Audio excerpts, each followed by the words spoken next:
Welcome back. Yeah, welcome. Hi. Episode 18? 18. Oh, I just asked you right before we started and then I hesitated. That's so funny. It's Halloween. It is. As of the day that this year, I mean, not today, but today that you're listening. God, it's so awkward. It is, but. Yeah, we're pretending it's Halloween today. It's Yeah. not. It's the 26th of October as we're recording, but as you're listening, it's the 31st. Yeah. So, that's happy why Halloween. we're dressed up. Awesome attire here. I'm not dressed up. This is actually. Oh, just hairy chest and all. Guys. Normal Sunday. Does this make you uncomfortable? No, not at all. Just jealous. I'm not hairy like that. I'm going to do this the whole episode, I think. I'm going to do this. Just play with the belly button. Yeah. Anyways. She's wearing a shirt for the audio listeners that is a Borat, I guess, singlet is what they would call it. Mm-hmm. And then a very hairy chest and stuff. Yeah. So. And I did just lean all the way back, and we don't have our headphones, so I forgot that I didn't you might not even be able to hear me say any of that. But what are you dressed up as? Just a rocker. Yeah. Almost like a Rob Zombie kind of a thing. Yeah. I like it. What are these pens on your vest? I don't know. My buddy gave it to me last year. The vest or the pens? So he went as a 90s rocker last year for a Halloween party, and he's like, well, I don't want the vest. And I was like, well, I'll take it. Yeah. And then these pins are just, I don't know, skeletons and horns and stuff. Is that a heart? It is a heart. Okay. Yeah, with a microphone, actually. So that's kind of cool. Oh, that's pretty cool. But I got to add more band stuff onto it. Yeah. But it fits really well. So I was like, I like it. This is definitely you, I feel like. Yeah. Yeah. Me too. Yeah. This is what it looks like. Because I'm also wearing a wig. So this is what it would look like if I'm, if I had hair. Yeah. Would it be? Would it be this black? No, it wouldn't be this black. Would it be curly? It would be curly. Oh, you had curly hair? Not super curly, but wavy is a better way to put it. Got it. Yeah. Okay. Because I did have semi-long hair in high school. And what's this hat? Is it like a cowboy hat? Yeah, I found it at the Goodwill At many Goodwill. years ago. Yep. And it had a skull in it, so I was like, oh, yeah. It is pretty cool, actually. Yeah. I like it. Thanks. Suits you. Yeah. Cool. I like it. I have dressed up several times this week, and I am not a big dresser-upper. No, but when you do, it's killer. Kill it. Yeah. Yeah. 100%. I mean, if I'm going to do it, I'm going to do it, right? Yeah. But we dressed up as, so there were 3 team tournaments through the Pickler this week that I did. And so one up in Logan. And it's their team. I think I just said that. Sorry. I'm tired. Again, it's Sunday. I don't know why we do this on Sunday nights. But it was a team tournament, and there's 4 of us, 2 men, 2 women, and we dressed up as 6'7". I just learned what that meant on Wednesday. Tell us. Isn't it? It's on the periodic table, right? No. Yeah, so it's number 67 on the periodic table, and then the initials are HO. Shit. So ho. That's what I thought it meant. What? Yeah. No. So it came from, what I was told is it came from a rapper song about a basketball player being 6'7". Oh. 6 feet 7 inches. And well, that makes way more sense. To a degree. To a degree, but maybe all the nerds are actually, it has to do with. Actually. I've also got glasses on, guys, nerd glasses. Actually, the package says nerd glasses for $1. I think I've had them just in my Halloween box. For somebody that doesn't dress up, I sure got a lot of shit happening in my Halloween box. But so that's what I was told it was. Are you Googling it? Yeah. Yeah, let's see what you find out, because that's the funny thing is that I feel like nobody knows what it is, but people are do this 6'7", either or is kind of how I feel like it is. But yeah, so 67 on the periodic table is holium, I think. Is that how I say it? But the initials are HO. So ho, 67 ho. I don't think that's what it means. Now I wish I wouldn't have dressed up as that. I didn't even need to dress up, guys. Just kidding. What is the 6'7"? Yeah, that's so funny. I don't know. It's funny. But either way, we dressed up. The youths, they loved it. Yeah. They thought we were so cool. But then you would be surprised how many times the score is 6-7 in pickleball. And so everybody would be like 6-7. Yeah. That's cool. So funny. And there was a couple of kids there that were like, we love your costumes. And then we took first in that tournament, gold. And there were people that were so mad. Like, where are you guys from? So we tell them. And one lady was like, do not come back here. What? I know she was like half joking, but she was definitely half serious. In the Logan one? Uh-huh. Oh yeah, my God. she was Get out of playing here. with her daughter and then 2 other gentlemen, and they were all nice. Like, don't get me wrong, but I think she was like, at one point, like, we had a really good women's match against them. I don't think the men's match was very good, and then we did mixed doubles, and we kind of dominated them in mixed doubles. But we walk off the court, and she's like, all of the other teams have been so fun to play against, and that just was not fun. And I was like, I know it's not fun to lose. I was being really nice to you, and I did not need to do that. So yeah, what the hell? Relax. But also, like, you're kind of being a poor sport in front of your daughter. Like, she would miss a shot, and she's like, well, for fuck's sakes. Like, she said that probably 20 times that night, like, playing against our team. And it just was so interesting. And unfortunately, we played, and then for the bracket, we had to play them again, I think, is what it was. I can't remember. I feel like we played them twice. We did.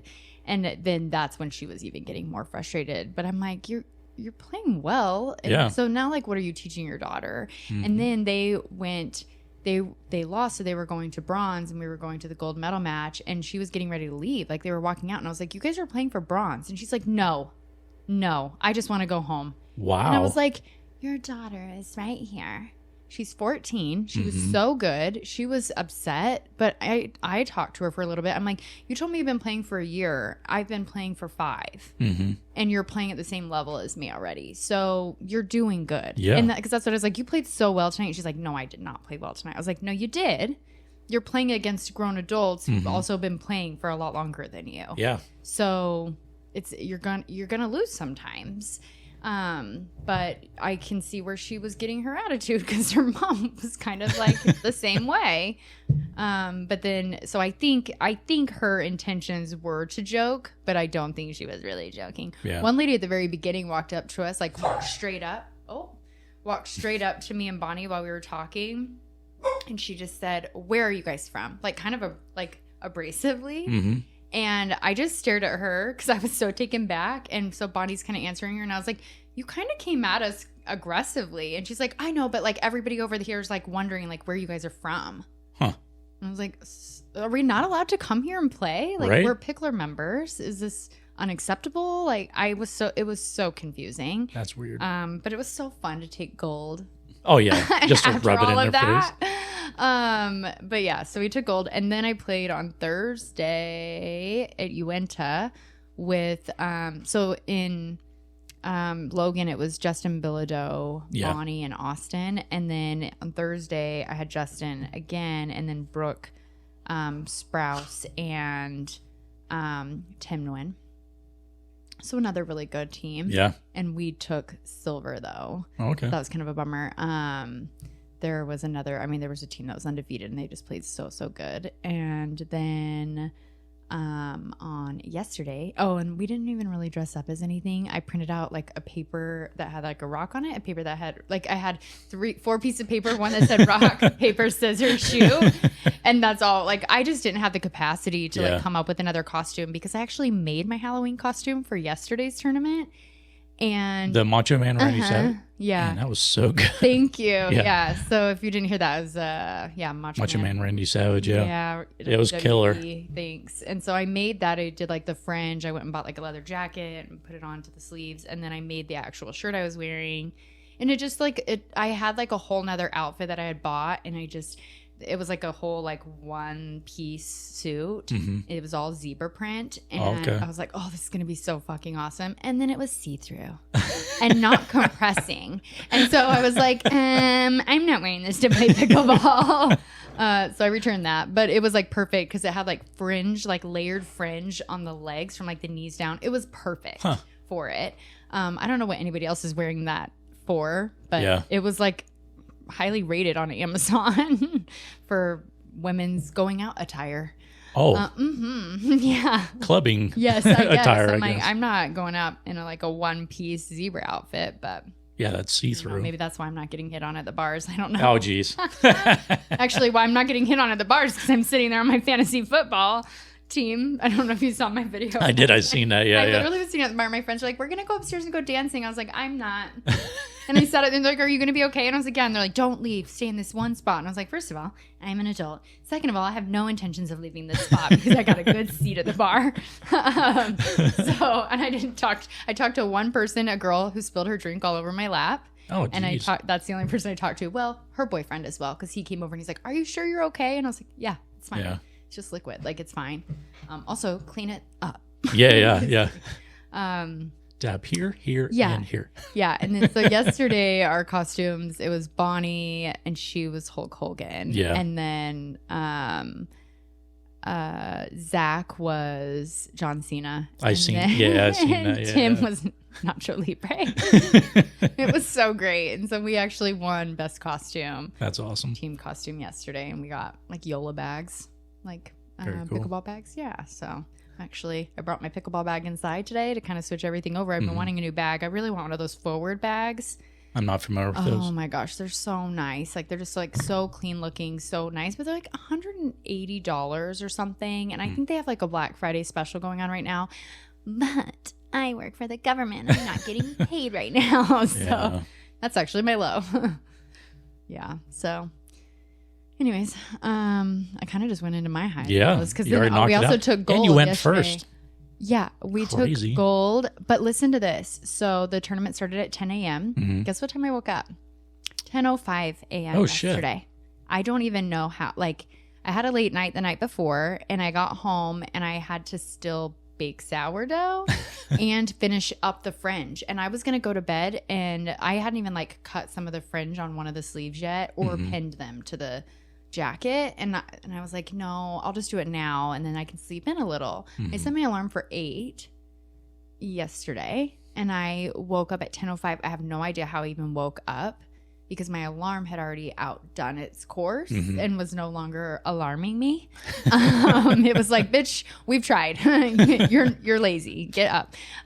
So I woke up and I was like, what day is it? Where am I? Like, you know how you just like wake up and you're like in a frenzy, and Bonnie had just called me, but my phone is always on silent. So I didn't even hear her call. I must have just sensed it. That's how close we are. But yeah, so I woke up and I like literally was out the door in 10 minutes, like full costume and everything. So I felt really good about that. Heck I yeah. like brushed my teeth, brushed my hair, and then that's it. And then I put on like blush in the car. Like, I just keep this like stick in my car for emergency purposes, which just constitutes one, I guess. And then I got there and Bonnie was like, it's cool. Like, just like relax. Like, she was so worried that I'd come and like be in a frenzy and then we would lose. And we wound up winning like our first. That's awesome. So it was good. Yeah. That helped And then- set the mood and the tone for the rest yeah, rest we of the were undefeated and we went into the bracket. There were 6 teams, so we played 4. Everybody played 4 teams, and the other team that we didn't play, just coincidentally, was also undefeated. So we went into the bracket and played them, and it was all teenagers who were so good. Yeah. And we went 2-2, so we had to do a singles dream breaker for the gold medal match. And these little shits were talking crap about us, 40-year-olds. And I was like, excuse me. And I didn't find this out until after. And they're just so good. And then they're all pumped. And then, you know, it's fun to watch them. It's exciting. And then it was weird because you like feel bad winning, but also like, you won. But then at the end, somebody was like, oh my gosh, you guys, they were talking so much crap about how they were like going to just come in and dominate the 40-year-olds. And I was like, first of all, I'm not even in my 40s. And Zach is there and he's not even in his 30s. And so he was extra offended. I was like, fine. So we actually beat them in singles, it felt good. Yeah, I bet. Yeah, especially because they're just so good. Did you have an amazing shot that you felt really good about? All of my shots are amazing, All of Rob. them? Yeah. It's just how I play, guys. No, I had a shot at the very end that won the game, the singles game, and it was right on the line. Oh. But the girl wasn't sure if it caught I knew it did. I could see it. But then like her team was confused and they kept telling her it was her call. So then I started questioning in my head. I was like, well, wait, was it? Like, I know for sure it was right on the line. And so I think that's kind of what made it awkward, because it is their call at the end of the day. If they called it out, we would have had to play another like couple points, I think, but or at least another point or 2 points, because they would have got the ball back. It's rally scoring, and then we would have had to get the ball back. So that, I think that's what made it so awkward at the end, because she came off the court. Like as soon as she saw my ball, she came up to tap paddles, but her team said something to her. Oh, like, that's messed up. It's your call. Yeah. And she was like she seemed to Was that like confused. hinting towards you should have called that out? I think so, but maybe one of them saw it out. Oh. So you know what I mean? Yeah. But it's hard. In singles, it's even harder to see and watch the ball. 100%. Yeah. So I felt like it was just so awkward. I was like, good game, guys. And all of them were just like standing there. And I was like, okay, we're going to go get our gold medal now. I'm such a bitch. But it was just really uncomfortable, to be honest, because I just felt bad for them, because I also wanted them to win too. Yeah. And then, but we both can't win. Correct. Yeah. It's just so better win that you win. Yeah, obviously. So yeah. Anyways. Well, I'm curious if be put in that situation. If you don't know, do you automatically call it in? You have to. Yeah. Yeah. That's how I feel too. Know, well, that's the rule. It is. It's an actual PPA rule. Yeah. If you don't know, the ball's in. Yeah. Interesting. Well, I'm going to start saying it, like, you don't know. You're questioning it. Yeah. And if you don't have these dice. That's right. Call the ball in or out. Or this magic pickleball 8-ball. That's funny. Yeah. But that's the rule. If you don't know, then it's in. All right. Yep. I just thought it was more of a like ethics thing, like, integrity. No. I mean, everybody should be having that, right? Because you've seen that video, that recent video of that guy that called like three balls out in a sanction. Yeah, that played against Tyson McGuffin. No. This was another one. Oh. Yeah. Same guy or a different guy? Different guy. Oh. Yeah, and he got a lot of shit for it too. Because one was a cross court close to the kitchen line, and it was in by this much, and he literally looked at it and was like, nope, out. And the guy's like, what? And then another one, he hit close to the line on the back line, and then he called it out. And there was 3 or 4 hits that the guy called out. And then he got interviewed, and he said, yeah, I was pissed off at the guy. And his call stands, right? Yep. And he's like, yeah, so I did cheat. Yep. What? And he got like a 90-day suspension. I'm just going to say, what is PPA doing about that? Because that's crazy. Yeah, they gave him a 90-day. Well, yeah, you're admitting to cheating. But, yeah. I guess there were some things that were... There's money on the line for PPA. Huh? There's money on the line for PPA. Yeah. Pros, right? Yeah. I don't know if it was like a pro or like a... What is it where they're working up to play? Oh. It's not Challenger. I don't remember, Yeah. So... But yeah, that was pretty interesting to watch. It got my blood boiling because I've been in those situations where I know damn well my ball was in, but they called it out. Yeah. Yeah. And then I used some words that I probably shouldn't. I think we've all been in those situations. And at the end of the day, it's like I've probably called balls that were out or that were in, and I might have called them out because I thought I saw it. So I try to be understanding the fact that and then even just for like my mental reset, I have to just be like, it's your call, you're good. Yeah. And actually that was one of the kids that we played against. There was another call earlier in the game that we called out, and he and one of the girls was like, wait, what? Like the younger girls were kind of fighting against our team, and one of the kids was like, no, it's your call. Like he was just so like good about it. And I think he's a team captain on the youth draft league. So I actually liked that it looked like he kind of came in and took the lead and, and was like just so good about it. Yeah. So he was really good. They're all so good. But they all have like their teenage attitudes. It just makes me want to slap them. Like, but also like I like them. You know what I mean? Like then you come off the court and you talk to them like they're just competitors, and so it's interesting to kind of see and be a part of. It's just that whole different dynamic that we've talked about with pickleball. It's unlike any other sport because you have adults playing children. Yeah. some of these kids can't even drive, and they're driving the ball right at my face. They can't drive a car, but they sure drive that pickleball right at my chest. So, yeah, interesting. What were your highs and lows? Actually, this week was actually pretty good. I would say the only low is I was stressing at work because I have a deliverable that's due Tuesday. Mm-hmm. It's pretty much just I have to have a document to the government by Tuesday. Mm-hmm. And it was way more extensive than what I agreed to take this project on, coming through the few weeks. Well, it's actually been a month and a half now that I've been working on this. Oh. And it's coming down the line, and I'm still learning the process of like peer review and then lead review. And it seems inefficient to me. Really? You know, it seems exhilarating. No.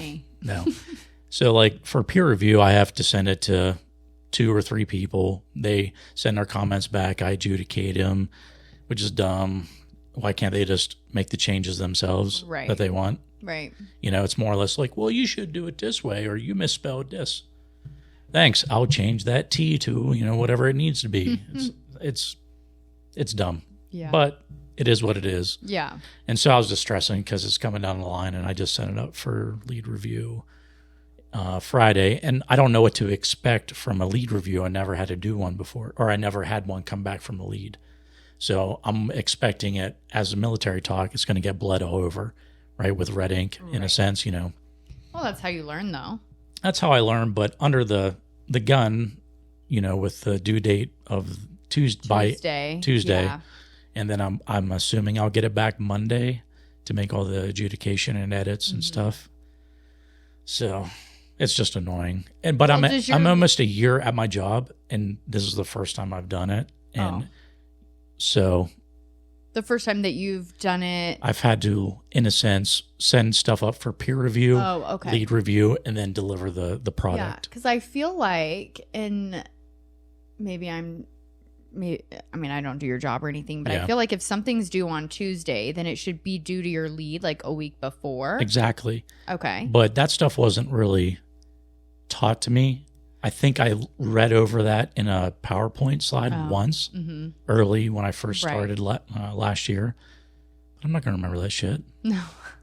And that's not how I learn, right? I know I should be adaptive, which I am to a degree. But there's a better way that I learn how to do stuff, and it's more hands-on, or like someone sitting down and walking me through it. I'm an old man. Well, because we have things, because I work in HR, so we have actions. Like when we hire somebody, we have actions we have to put it in the system. Like let's say their start date is Monday. We have to put it in the system no later than Wednesday in order for them to get paid. Like these are I'm just throwing out things out there. But if I have people who are still under like the need to be reviewed, they have to have it done. Like it's like 10 days prior.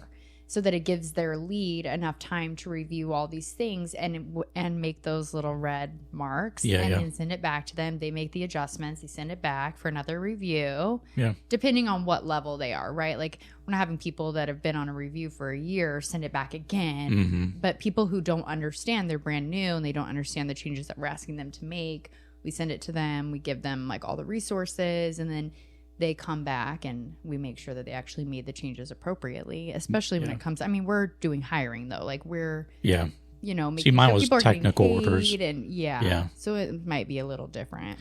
And the thing that kind of sucked is I'm writing technical orders for this piece of equipment that's getting upgraded, revamped with newer pieces of equipment attached to it. Well, I'm not a systems expert, right?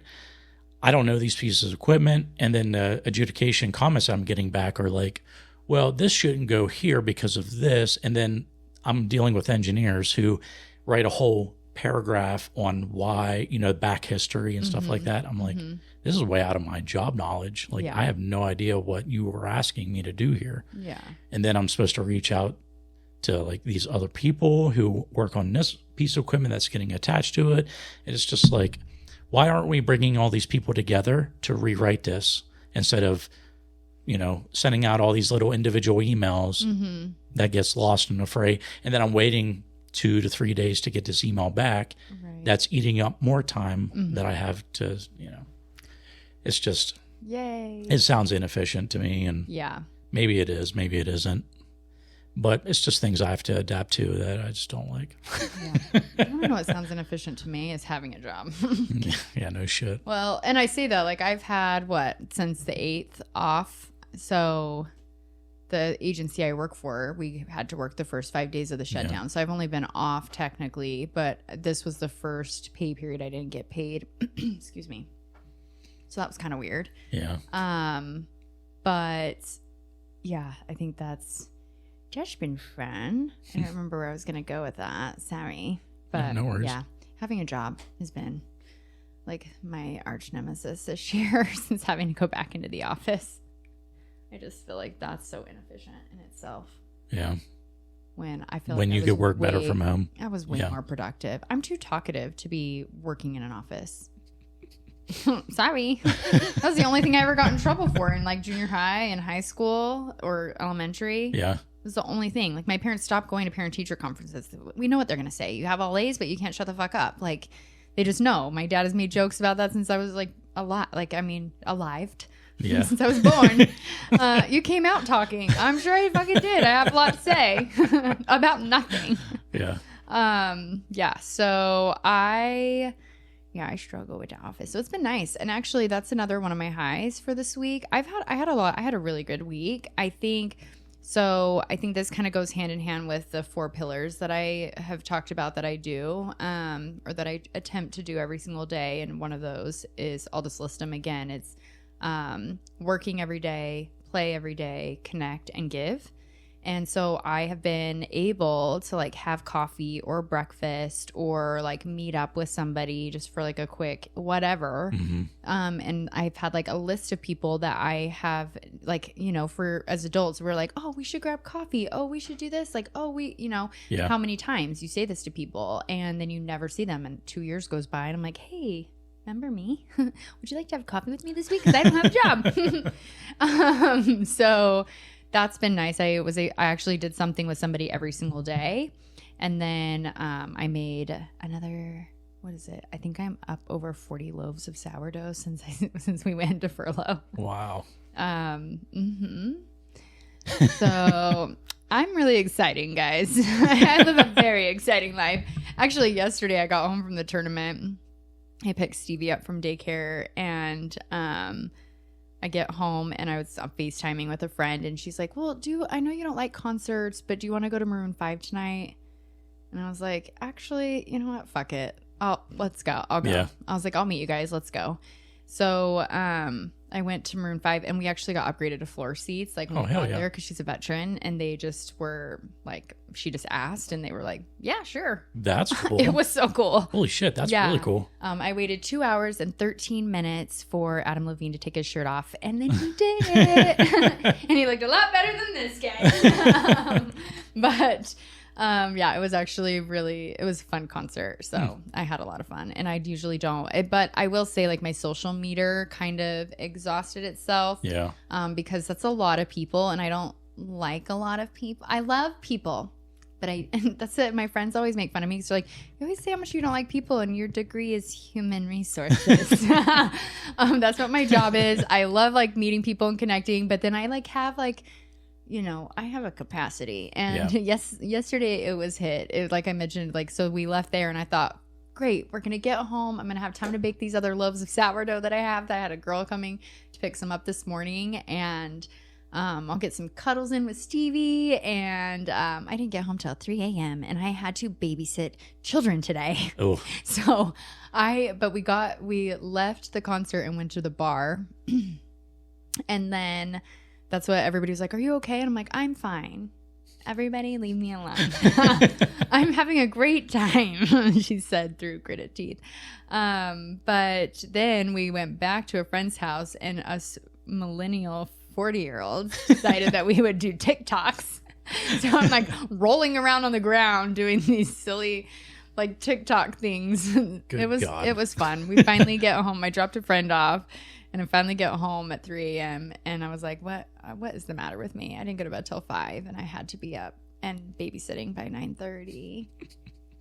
So I hung out with children all day, which was great. I love these children. They're like nieces and nephews. Like they're great. And so I took them to the movies. But he turns 7 next month and then 5. And that can be exhausting. they can't go to like the bathroom by themselves. Yeah. So then I'm talking to my friend and I was like, well, wait a second. Like if we're in the movie and one of them has to go to the bathroom, we all 3 have to go. And she's like, yeah. And I was like, cool. I was like, all right. But so we watched it was Bad Guys 2, cute little cartoon movie. So we watched the first one at their house this morning. And then I took I ran a few. I was like, you guys get to come with me to run errands. Yay. So we got gas and stuff. And then I took them to McDonald's. They wanted to play at like the McDonald's playground because it was a little rainy. So we did that. And then I took them to the movie. And then we played at the playground at Farmington Station afterwards. They loved it so much that they were annoyed that I was like, okay, we're going home now. Oh, no, can't we do something else? No, I don't want to do anything else with you guys. I love you. I would like to drop you off at home now. Thank you. So, yeah. No, they're good kids and I love them so much and I would have, but then I was just like, I have to get emotionally ready now for the podcast. Yeah. Yeah. So that's been my weekend. So a good week, like honestly. Yeah. And then I feel like that was my giving. I was like, oh, my friend is, that was my giving today was babysitting. So yeah. I don't think I have any other lows. I mean, I got sick at the early beginning of the week and it wasn't too bad, just a minor cold, but. So the man flu? Yeah, the man flu, I was pretty much dying. I was on my deathbed. Yeah. But it sucked because I wasn't able to work out, but I was able to knock out a couple of days of workout. So that was nice. Get back into it. I know. And then I would say my highs were I got to go to a haunted house down in American Fork yesterday. So it was the Haunted Forest. Well worth it. I mean, it was like $40 a ticket. Oh, my gosh. Yeah. Expensive, but it was awesome. I mean, you walk through and it takes about 35 minutes to walk through everything. For $40? Yeah. So I had fun. Yeah. Now, my son doesn't like haunted houses. And did he go? He normally does not go with me, but he did this time. And he actually enjoyed himself. Now, the last time we went was in North Dakota in this small little town called Surrey. And it was put on by the fire department and just the local people. And it was awesome. For $20, they did one hell of a job. But he was so freaking scared. He was like crying and he was just kill me now. Oh my God, yeah, because he was traumatized. Yeah. But I was laughing the whole time because, yeah, because that they're not going to kill him. Yeah. But at that point in time, he was like, I'm never going to another haunted house ever again. I know his now I wouldn't say he's hooked, but he's like, that was enjoyable. He's like, I think since I got older, it doesn't scare me as much. I'm like, cool. So let's go to Fear Factory. And he's like, nope. Did you look? Is Fear Factory closed? We talked about that last week. No, I think it's open. Oh, is it? Yeah. But he had fun and I met some friends there and yeah, it was a good time. So I would say the best part of that is they have this tunnel that you walk through. And it's black light and it's spirally. So when you're walking through it, it feels like it's all moving and you're all like discombobulated and stuff. It's really, really cool. Interesting. Yeah. And then they have this laser light too with mist that's green and it's supposed to represent like swamp water. Okay. And then they would have like people come up out of the mist and the barrier is the laser light, right? Okay. And so it looks like they're actually coming up out of the water because you can't see below it because of the mist. And then the way the laser light is shining. And man, it's so cool. Did you ever watch Walking Dead? Yeah, I think I made it up to like 3rd or 4th season. Then it got very predictable. And I was like, man. Oh, really? Yeah. Actually, that was one year I dressed up as, oh my gosh, why can't I remember the characters' names now? The bad guy. And then he has the bat, Lucille. So I can remember the bat's name. Oh. Oh my God. Anyways, I don't know. See, when it's hard on. All I know is the kid's name, Carl. Other than that, Negan. Oh, okay. Yeah. Jeffrey Dean Morgan or something. Yeah. But I dressed up as Negan and I had like a bat that I wrapped in like wire, like barbed wire. It was actually a really good costume. But that just reminded me, like when you said like come out of the swamp, like that show I loved, and I watched all, I think there were like 10 or 11 seasons or something. Yeah, I'm not sure. I watched them all, but they're like, they have these, I can't remember what they're called, but like they wear other people's skin. Yeah, kind of like Leatherface from, yeah. That stuff like creep. Like I would get scared watching that show as a grown adult. I was like, okay, this is giving me some nightmares. But yeah. Well, I'm glad that you had fun. Yeah, it was good. Yeah. Cool. Yeah. All right. Well, so last week we talked about a lot of stuff. We did. Yeah. Have you gone back and listened? Do you go back and listen to our? Well, you do the editing though. Yeah, but I don't listen all the way through. Like I'll listen to points where I need to put in a commercial or, where something might need edited. Right. And things like that. But yeah. I really don't. And just for like you guys that are listening, we don't usually edit out stuff. There's been like a couple of times where I'm like, hey, I don't want that out in the world. Like I think one time I like mentioned exactly where I live. And I was like, that's stupid. Yeah. Yeah. You guys can find me at this address between the hours of. So it's very minimal editing. Yeah, but I wondered if I've gone back and listened because I try to do like little clips for social media, but then I don't do that. Like I do, like I listen and I take screenshots of where I could go back. Yeah. But I need to figure out something better. If anybody has any suggestions, if you do podcasts, if you've done them, if you listen to them, or for clips on how to find good clips. Like, just an Besides, easier way. Because I thought the app that we were using was supposed to be helping us with that. And I'm like, does it like pick up on when we're laughing? Or yeah, I don't know. I don't know how works. it would know. AI. I wonder if I could just like load our stuff into AI and be like, pull out things that people would like. And then they just pull our whole episode. Just kidding. They pull out nothing. I wonder if Chat GPT would be able to do that. I know you would have to pay for the pro version for that. Yeah, I do pay for that, actually. Oh, you do? Mm-hmm. Okay. Yeah, I don't know, to be honest. I got to support my girl. Oh, man. Yeah, it's my second girlfriend, Chat GPT, right? Oh, she's my first. I don't even need another one after her. Dude, how lonely is a person to... All right, I'm not even going to get into that because maybe there's people out there that, utilize that stuff for girlfriends or, companionship. I'm sorry. Yeah. Like, come on. If you're in that position, I feel bad. Yeah.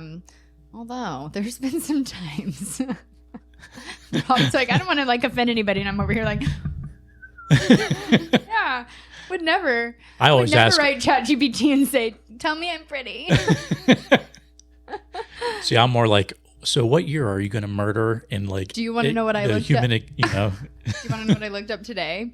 And this is so funny. Do you ever worry, like, if I died today, what is somebody going to find on my phone or my search history? No, that's why you always do private. Oh, yeah. Rob's like, I never worry because mine's always in secret mode. Yeah. Yep. I don't even know how to do that. I worry because it's not cool stuff, guys. Like today, I drove around with a 7 and 5-year-old all day, right? So I get asked a million questions. Why is the earth round? I don't know. Google it. I didn't really get asked that today, but I was asked, how many types of cars are there? And I said, oh that's a good question. I don't know. So we asked, and I think there's like 80 some, I don't know.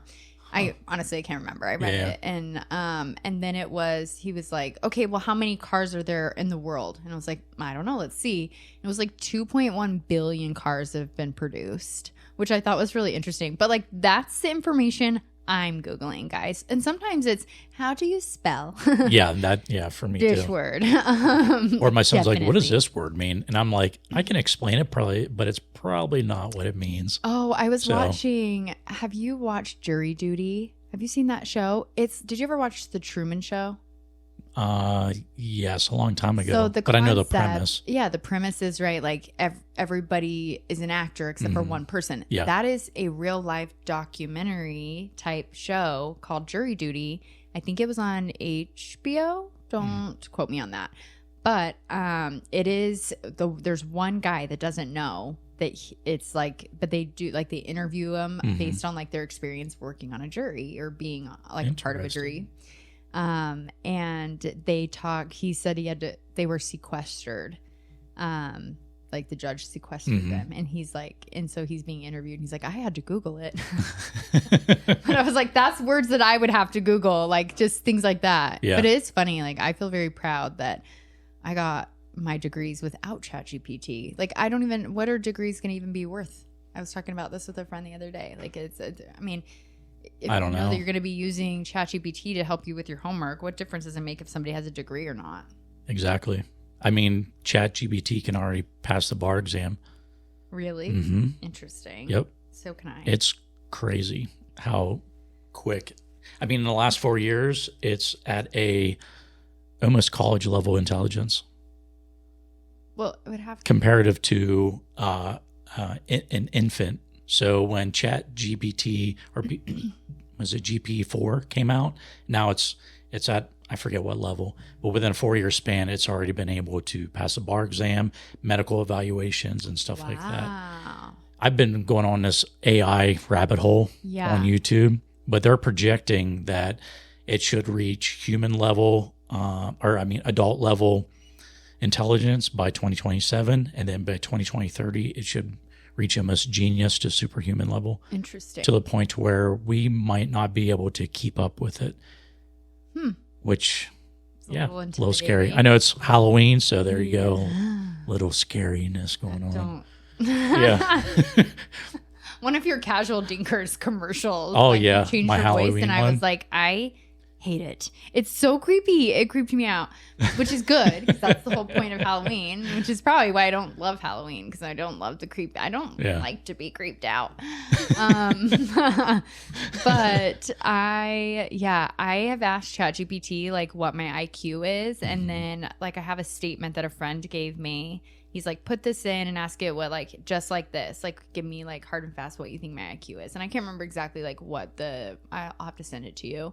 If somebody else wants me to send it to them, but it like came back and gave me like my whole, like all my IQ stats. Interesting. For different categories. And then you can ask it a follow-up question. Like, don't be nice to me. Like, give me the real type of stuff. And it came back, and the friend of mine that gave it to me he's done several IQ tests. So he said for him, it was very accurate. Really? Based on the ones that he's done. So, but it's funny because he was like, hey, you should put this into ChatGPT and tell me what it says. And I was like, why would I do that? I've been having a good day. I don't want this bitch to tell me I'm dumb. And then I did it. And I was like, oh, never mind. I'm actually brilliant. So, because I did it really quick. And you guys, I'm really smart. I mean, it's not really like what you know. It's just how you can kind of, I think, interpret information and put it out and utilize it. And I've never taken one, so I have no idea. So send that to me. I'm kind of curious to see what grade level, is it third grade or is it fifth grade?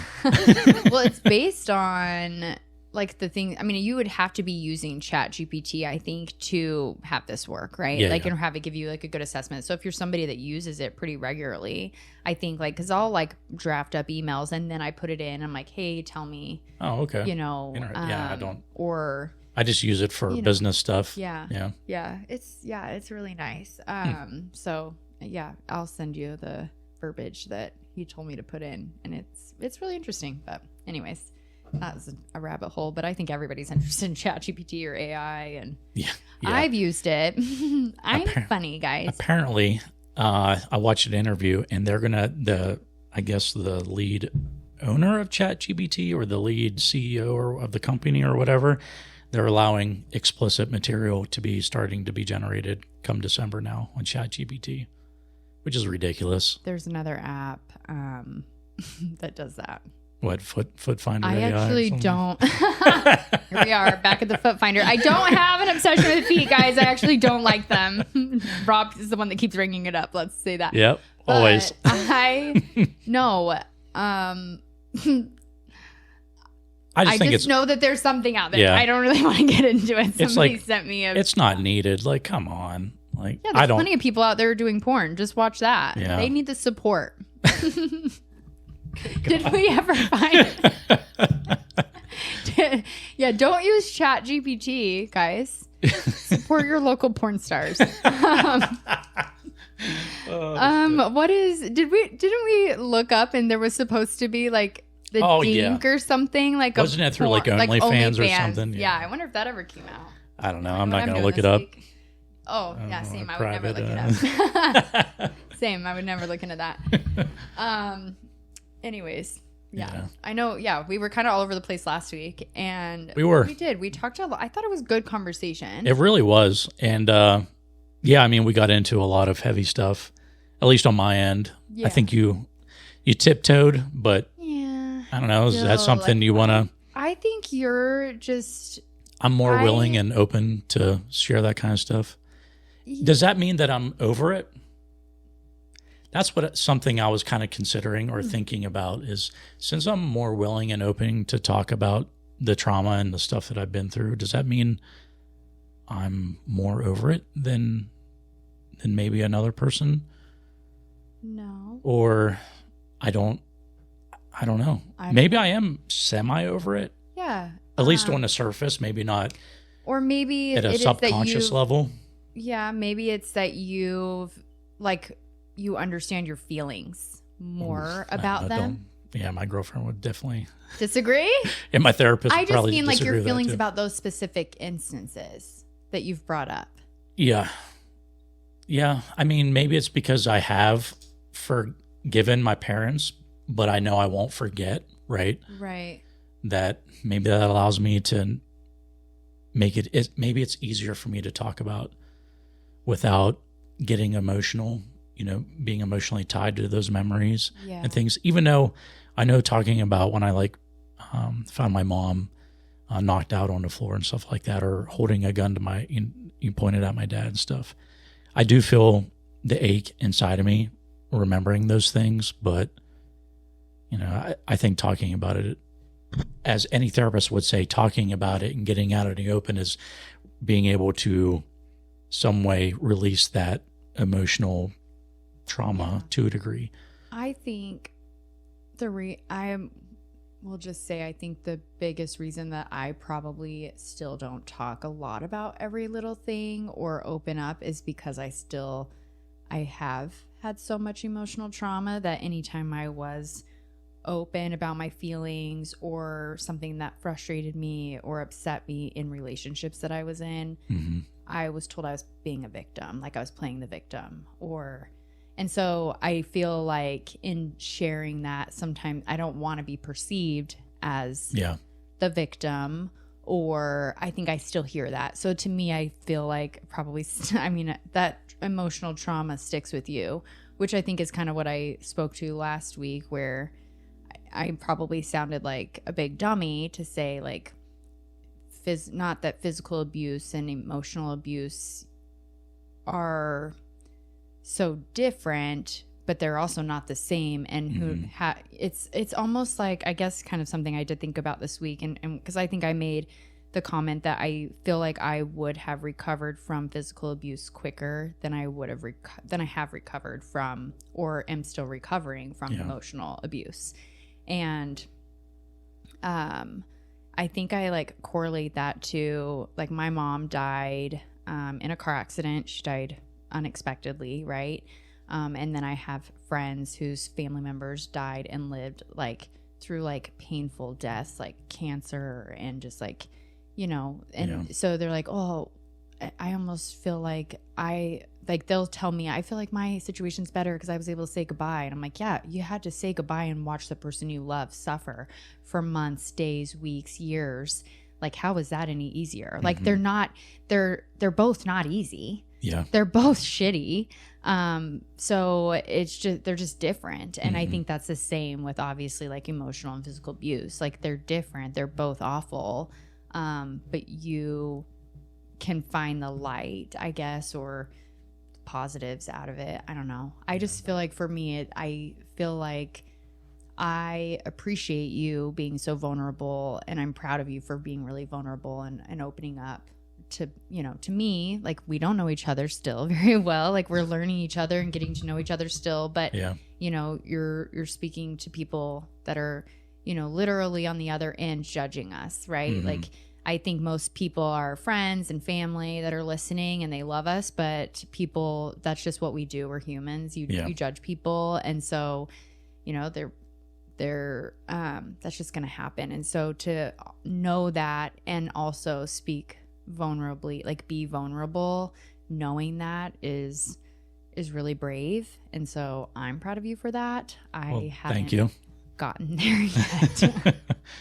And I don't think it's because I'm worried about being judged as much. I think it's probably, and the reason why I mentioned to you, like maybe because you understand your feelings, is that I still have a lot of feelings of myself for how I allowed myself to be treated. Mm-hmm. And so I worry that this is going to become a Destiny cry session if I start getting into too many things at once. I understand. But yeah, I'll get there, right? Like, I think it's just going to be inevitable. Like, how much did we need to really talk about my dating life on the last episode? Apparently an hour's worth. Apparently I had stuff to sort out. So I don't know.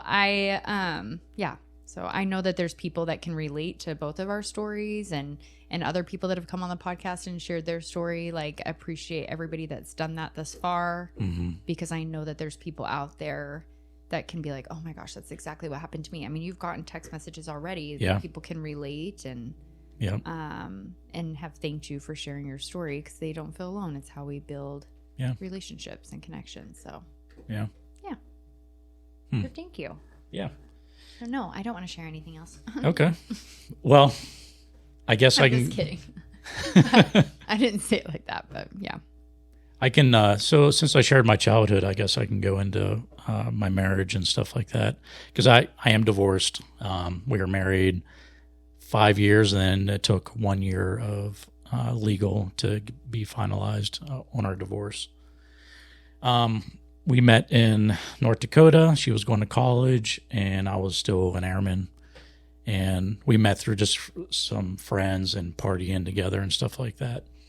There was a lot of initial red flags that my friends and family told me about, but you know, when you're having fun and they just turn into little red hearts. Yeah, they're like, oh, that's fine. You know, they're just like, oh, yeah, things. Sex is really good. Yeah, right. Yeah, like honest. I mean, you just think of those things. Yeah, you know, she was being open and honest, kind of crazy fun and exciting, but on that same level as we didn't know it at the time, or at least I didn't, and she didn't know this about me. But we were both damaged people, right, from our childhood, and so we gravitated towards each other, and I think we dated for about maybe a year. Yeah, 1 year. And then I proposed to her. And then we lived together for a little bit right before I proposed. But yeah, there was a lot of initial red flags that I probably should have. In hindsight, hindsight's always 20/20. But in a sense of red flags, it's in a sense, or what I didn't notice was she was slowly trying to pull me away from my family. Like I said, I have a close relationship with my family, especially my sister, and she didn't like my relationship with my sister. She felt that we were too close. And that doesn't make any sense to me, unless it was like weird closeness, but it was nothing like episode that. Of Friends. Did you ever watch Friends? No. Oh, well, those of you guys who watch Friends, you know what I'm talking about. Yeah. So she was very jealous of my relationship, and I think it's because she didn't have that same relationship with her siblings. Probably. She had two brothers. And her mom and dad were divorced. They're prior military. And apparently, from what I know... Your hair's stuck to the microphone. Is it? Oh, well, you're not used to that. I normally don't have that issue. Go ahead. She went through a lot of childhood trauma just from her mom and her stepmom and stuff like that. I don't necessarily need to put all her stuff out there, right. But... From what she told me, she had it really bad, right? Yeah. So it was initial. She had a drinking problem too, and at that point in time, I wouldn't say I had a problem. It was a lot of fun, right? Right. But it was a problem because almost every weekend we're partying. But what do you do in a small town? And when you don't have anything else to do, right? Yeah, you go out and you drink and you create issues. I didn't know what a good relationship looked like. Neither did she. So we would argue and bicker all the freaking time, even over stupid stuff, like dinner, or I didn't fold the towels right. Apparently there's a right way to fold towels. Everybody's got their way. But I feel like that's... Well, I would get chastised This is triggering for me. for not putting towels in the correct order or folding them the correct way. Yeah. Whatever. I have, Yeah. I was married to Yeah. somebody very similar. I would assume a lot of our listeners have gone through those arguments or, I conversations. think the towel specifically, like Yeah. I grew up, my mom was like a hard and fast, like this is how you fold a towel. So then I live on my own. I'm folding them that same way, get married. And it's like the towel fight. Like, Yeah. I feel like that is probably a really common fight that people have. It's so crazy. But I can't argue about stuff like that. I'm just like, okay, I'll do it however you want. Like, Yeah. whatever. Like, I just can't. It's Yeah. not worth it to me. I try to argue it in the beginning. Just be like, why does it matter? Well, yeah. Right? Because I didn't give two shits. Like, Well, I think what I can agree with is that they should all be done the same way. But if you think your way is better than my way, let's do it your way. Yeah. Like, I don't care. I mean, eventually- it's a fucking towel. Like, Yeah. at the end of the day, like, that's what it is. Is it worth having this argument about, like, is it going to matter a minute from now, 10 minutes, 5 years from now? Like, Right. no. Yeah. yeah. So, I mean, she won in that one, right? She won the battle because I still folded towels her way, which is kind of funny. But I think it came down to the belittlement. Like, she was very smart, a very smart woman. She was going for her electrical engineering degree. Oh, wow. Yeah, I'm not going to get into that part, but I will probably later on. So she always would belittle me and my intelligence. And it came to a point to where when we had my son, we were already on the verge of like separating in a sense, because it was just a nightmare to come home. Like, I would stay late at work, or I would go have a few beers with friends after work, because I didn't want to come home to it. And then she resented me for that, for not wanting to spend time with her.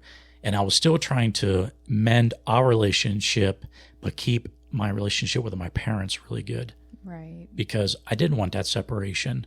But she hard. would make me like call my mom and like bring up stuff that I would tell her of things that happened to me as a kid, and like try to confront them about it and all that stuff, and like just try to drive a wedge in between. And I freaking hated that. Like, it was soul crushing, especially when I couldn't even like talk to my sister, because I would like have to go hide out in the bathroom to have a conversation. And then I would notice like she would be listening, or, or she would grab my phone, and like look at my text messages, and it was very controlling. Yeah. And it got even worse when we had my son, because then it would like even more solidified that my entire existence should be dedicated towards her and my son. Like, that should be my world. And in a sense, it should be, but I need to include other people into that world. Yeah.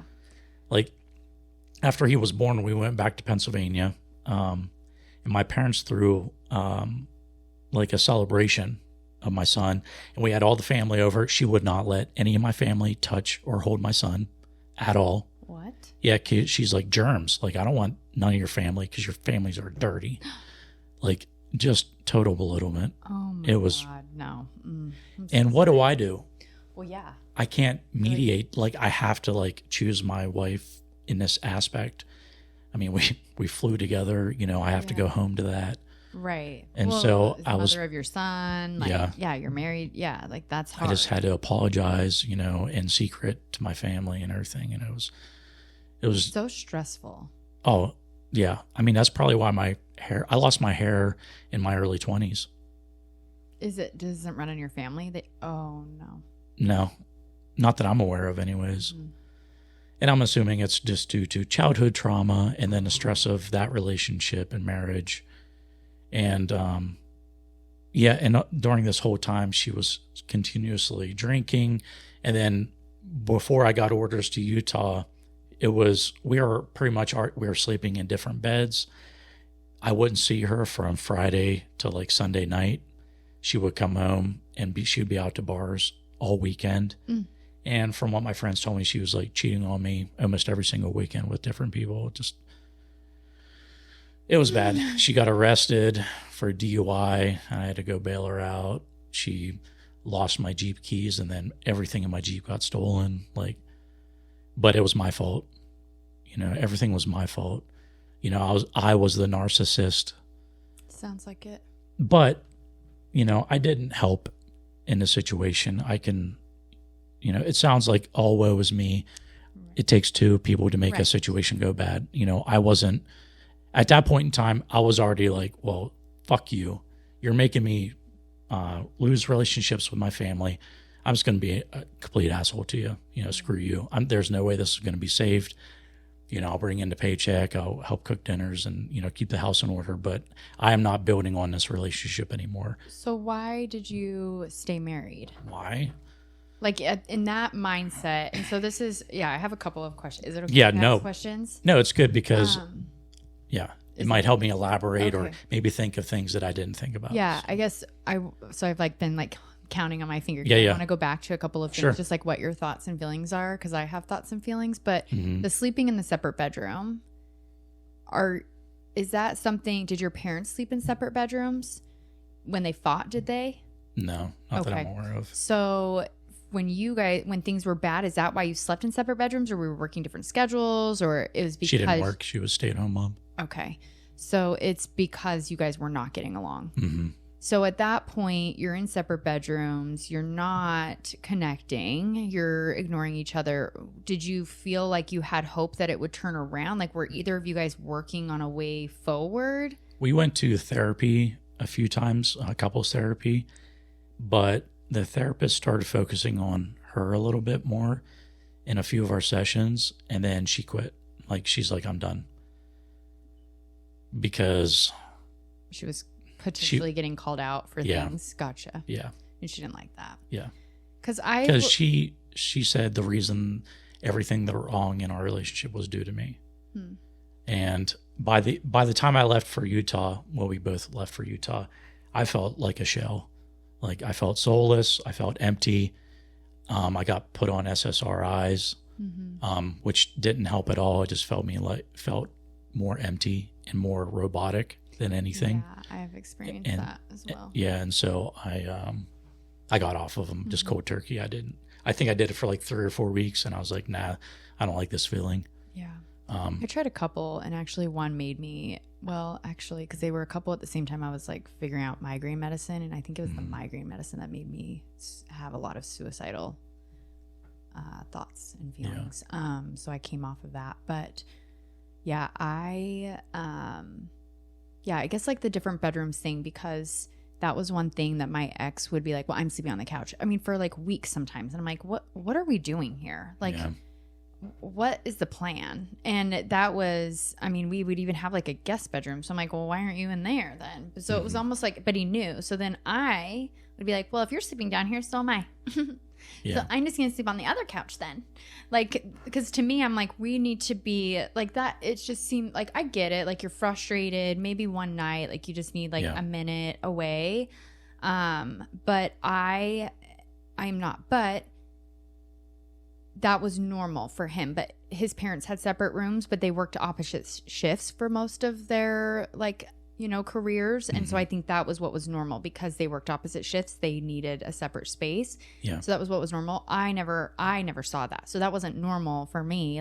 If my parents fought growing up, there might've been a handful of times that one of them would sleep on the couch or something. But, I brought this up recently to my dad, and he doesn't remember that. He's like, no, we always slept. And I was like, you didn't always sleep in the same room. But I don't know. I'm not that person that's like, oh, you should never go to bed angry. But also, if your goal is to stay together, and your goal is to move forward, unless it's something like I mentioned that is going to be a problem 5 weeks from now, a year from now, 5 years from now, forever, what is the point here? What are we doing? And that's kind of what became of mine and Dave's situation, is that he moved in. I actually initially moved into a guest bedroom, and then because I just couldn't anymore. And it just didn't make sense, because I knew it was kind of over. And then that changed. I went back into my room, and he moved. We switched out the guest bedrooms and stuff, and made him a separate room while we were going through our divorce, and he lived here. But but at that point we were not working on it. We were actively pursuing divorce. And so, but to me, it doesn't that has to be so hard because you're every day it's going to be awkward. You wake up, it's uncomfortable. Like that was what was so awkward to me is I'm like, so again, like, are we talking because you still slept on the couch last night? Like, are you still mad at me? And wait, what are you mad at me about? Is it because I folded the towels wrong? Or like, I mean, and legitimately, like and it was never that, right? Like, I'm sure it was something else that I did that pissed him off, but then every little fucking thing. Yep. Like, I couldn't breathe in if he wanted me to breathe out or vice versa. Like, it was just walking on eggshells constantly. Yeah. And because then everything that you're doing, like, he always felt like maybe I brought up things too much that bothered me, but he would never brought it up. So then, but he would still be mad. So then everything I'm doing after that's just compounding and compounding and compounding. And then you're not talking to me for a month and we're living in the same house and you're sleeping on the like this doesn't make any sense to me. Yeah. No, I feel that. But yeah, so I guess that was one of the questions I had. Did you guys ever come back to the same room once you did that? No.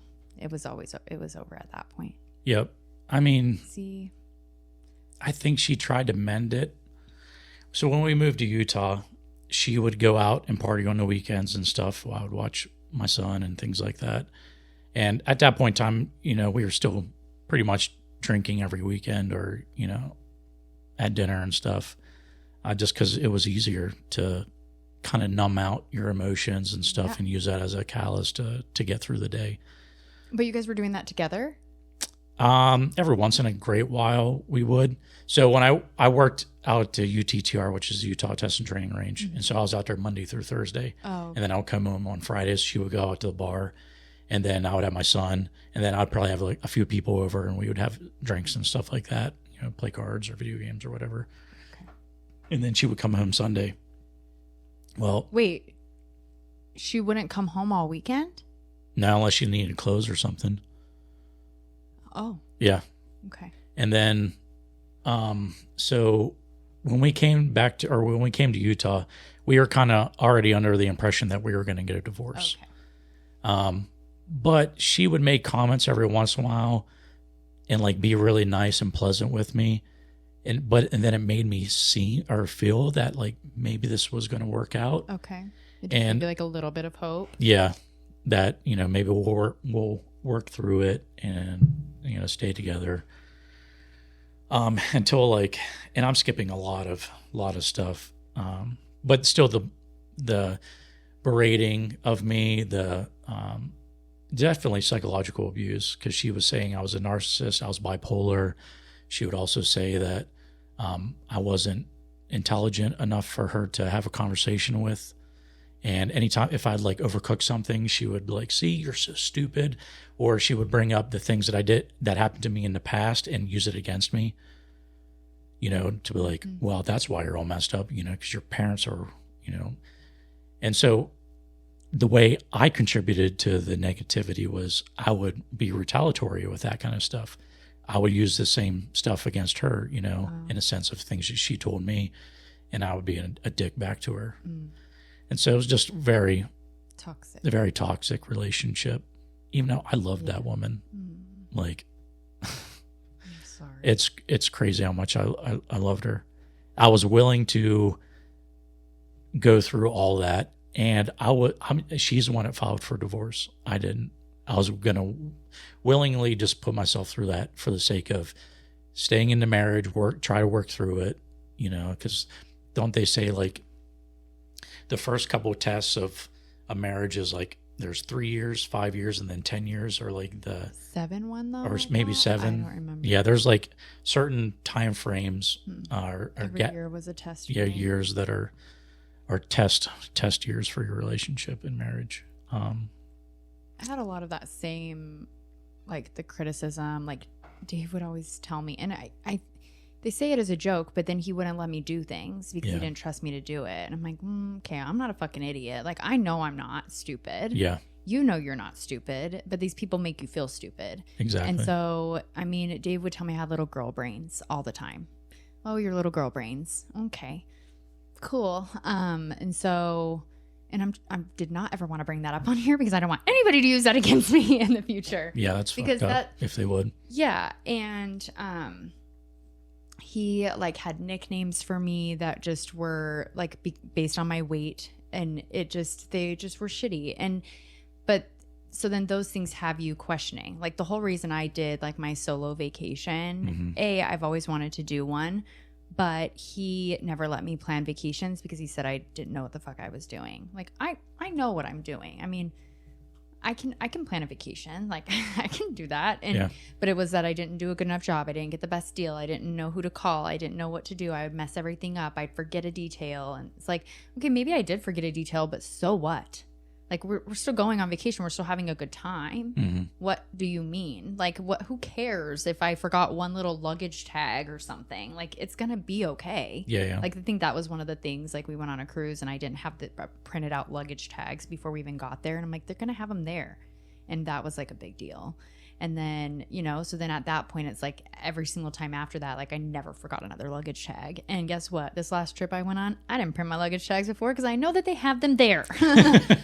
So it's just like, and guess what? I went on a cruise. I'm back. It's fine. Everything was great. It was the best cruise I've been on. And well, not the best. The one before that with my sister was probably the best one I've been on. But it's just, they make you feel like you're dumb. Like I remember the first time, like when Dave moved in and like I made the bed, he told me I made it wrong. And I was like, well, this is my bed, actually. I didn't. Like I would close the curtains at night and he'd come in and reclose them every night because I didn't close them right. Like just like little things like the towels. When we moved, so I lived here. I owned this before we moved to England. He didn't really live here with me, but maybe a week before we even moved to England. When we came back here, just where when we moved back in, like I put the silverware where I had them before. That didn't make sense. Yeah. We need to move them to another drawer. So we move them. Guess what? Both of us for over a year kept going to the other drawer for the silverware because that's where they should go. Yeah. But that's not where, I mean, we moved to England and he was like, set up the kitchen however you want. I don't care. So I did hours, set it all up, put everything away. And I came home the next day and it was all changed because I didn't do it right. Well, at that point, I'm not doing it again. We weren't allowed to use my dishwasher. I never even used a dishwasher up until like maybe a few months ago. I shouldn't say never. He was very kind enough to say, you can use it. I'm just going to rewash them. Well, why would I do that? Yeah. He didn't feel like the dishwasher left like watermarks or he didn't feel like it got it clean enough.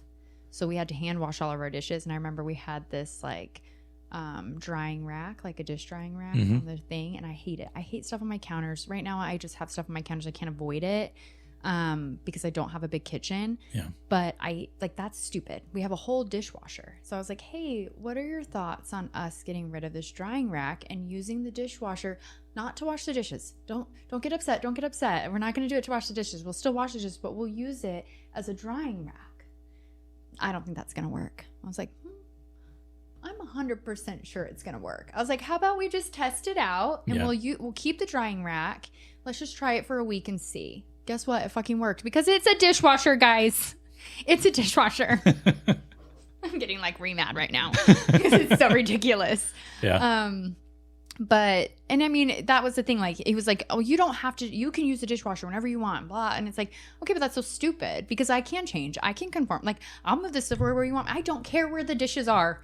I don't care where the cups are. I just hope that they have a home. That's it. That's all. I don't care. I'm not going to argue about this stuff. If you don't think I close the curtains right, I'm never going to close the curtains again. I'll let you do it every night. If I can't make the bed, guess what? You can do it. You can make the bed now. Cool. I wasn't allowed to touch his laundry because I would fuck it up. Like, I was like, cool, so I don't have to do laundry for you. Great. I'm really lucking out here, actually. I don't have to do the dishes. You guys, this has actually really worked out for me. I didn't have to do the dishes. I didn't have to do laundry. I didn't have to, yeah. So it just, I mean, but we were like roommates because like I did my laundry. He did his. I wasn't allowed to buy his groceries because I didn't get the right stuff. Like, it just was always like, we didn't share space in the refrigerator. He had his shelves. I had mine. Weird. I had a drawer. He had a drawer. Yeah.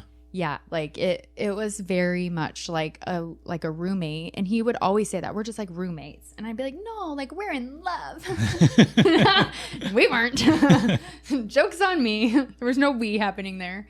But yeah, it's just the stupid, silly things that you put up with in hopes that something will change. Yeah. Like, certainly he doesn't think I have little girl brains. He married me. He doesn't think I'm stupid. Yep. No, he did. He did. Because even like leading into our divorce, like I'm sure she probably did think that. Like, are you stupid? No. Yeah. You're not. And you're very intelligent and you can have a great you can carry a conversation. But we start believing these things that people tell us. 100%. Yeah. You probably believed you were a narcissist for years. Therapy, turns out, guess what? She was. Yeah. Yeah. And I learned it. There's I guess a term, it's mirroring. Mm-hmm. So every time that she would look at me, she was actually seeing herself, and everything she was projecting. Right? Yeah. My sister and I have talked a lot about that. Yeah. Yeah. But, I was at fault for a lot of stuff too. Yeah, like you said, it takes two. Yeah. It takes two to make things work. It takes two to have things break. Yeah. Not always, but it, you know what I mean? Like, but it isn't like, yeah, we have things like that's I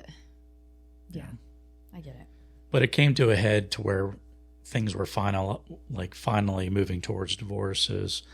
I think right before we left California, we got into an argument and I was feeding Stefan and she like ran in and put a knife to my neck and threatened to kill me.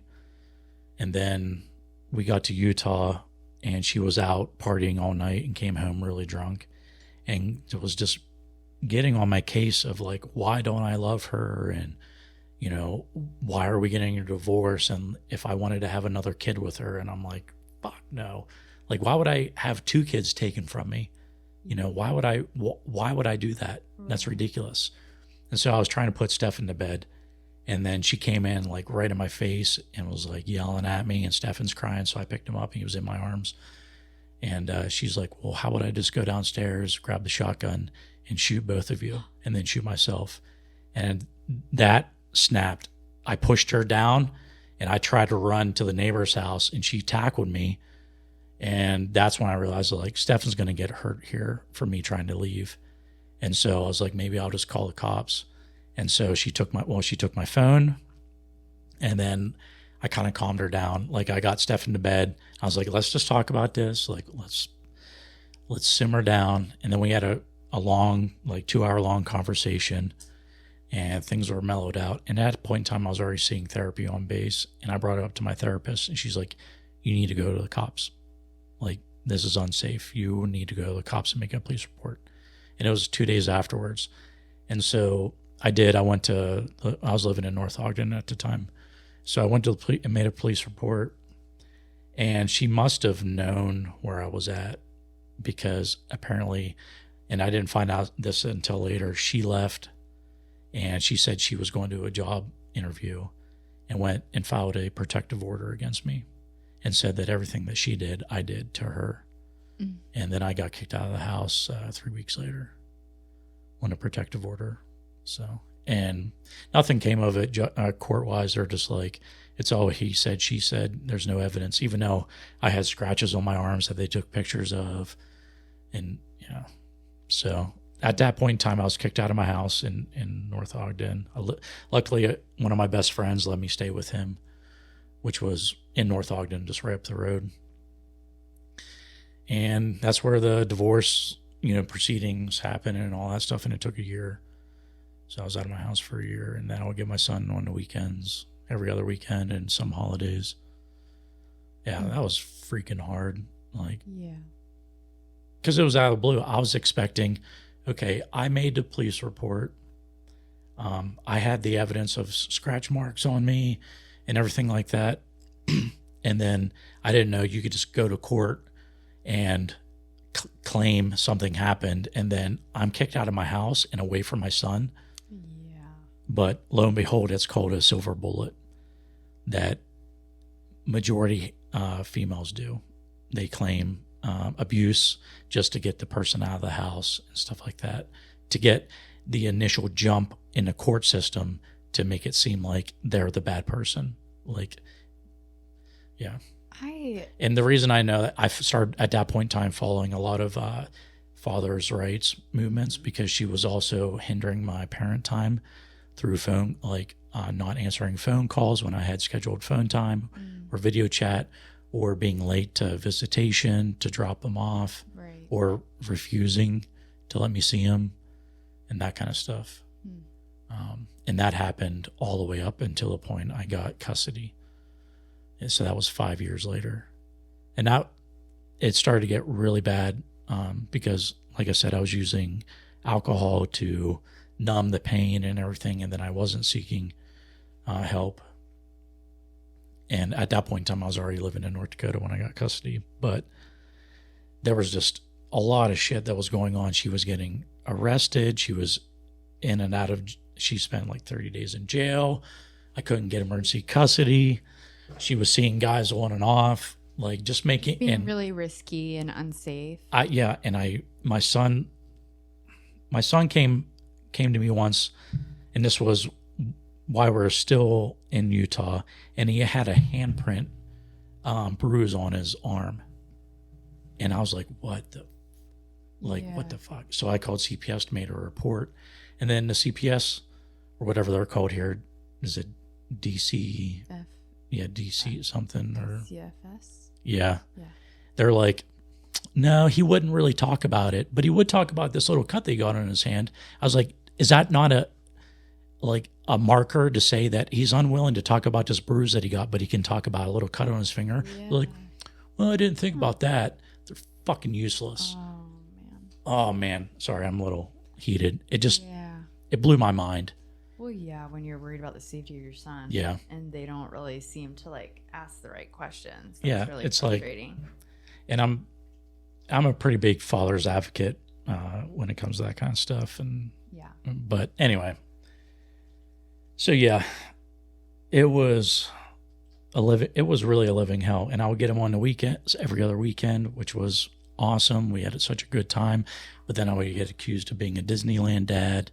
Well, when I only have like 72 hours with him, we're going to do fun stuff, right? I'm sorry, but that's just how it is. What do you expect life to be for a person that only sees their kid every other weekend? Right, exactly. And then holidays, right? Yeah. And I would take him to Pennsylvania. Well, she didn't like that because it was my family, right? That would get to see him. So he was afraid to go back to Pennsylvania because he thought bad people lived in Pennsylvania because she was coaching him to hate my family and stuff like it. Yeah. Oh, that's... Well, I mean, it all... Exhausting. Yeah, exhausting. And